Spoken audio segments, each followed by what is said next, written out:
Dah lama kan saya tak buat review makan. Korang mesti rindu kan. Waktu bulan puasa kan saya buat review makan.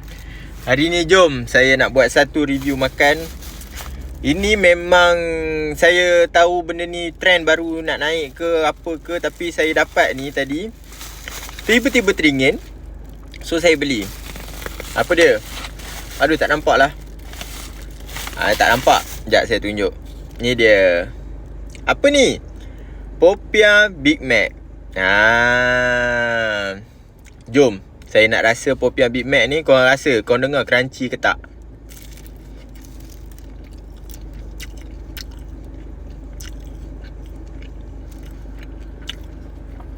Nampak tak? Dalam dia penuh. Lengkap rasa cheese, berlemak. Ada rasa macam dia letak apa, carbonara kot. Korang nak tahu tak berapa kalori Popiah Big Mac ni? Satu Popiah Big Mac ni persamaan dengan 560 kalori. Kalau tanya saya, lulus tak untuk diet? Tak lulus. Tapi boleh ke nak makan satu? Makanlah. Tapi pandai-pandai kira kalori korang. Ya?